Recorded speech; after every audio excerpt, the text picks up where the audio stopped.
என்ன கேட்ட? ரொம்ப பசிக்குது. அப்படியே இருந்தே வா. இங்கதான் இருக்காங்க அண்ணாச்சி கடை. சூப்பரா லம்புவாரு. சூப்பரா லம்புவாரு. போய் உட்காரு போ. அண்ணாத்தே அண்ணாத்தே வர. என்னப்பா சாப்பிடுறீங்க? கடையில என்ன ஸ்பெஷல்? மட்டன் கறி, mutton masala, mutton roast, mutton biryani, mutton chops, chicken கறி, சிக்கன் ரோஸ்ட், சிக்கன் பிரியாணி. அப்படின்னா 2 சிக்கன் டிஷ் கொடுத்துருங்க அண்ணாச்சி. ஃப்ரைட் ரைஸா? சரிப்பா.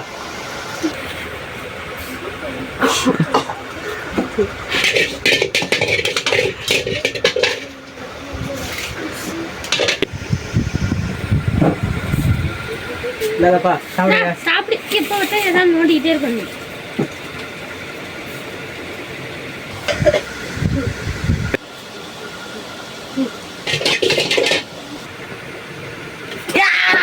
பாவியலா இப்படி தாண்டா அசிங்கப்படுறதுனா வாழ்க்கையில. தம்பி ஏப்பா ஓடுறீங்க?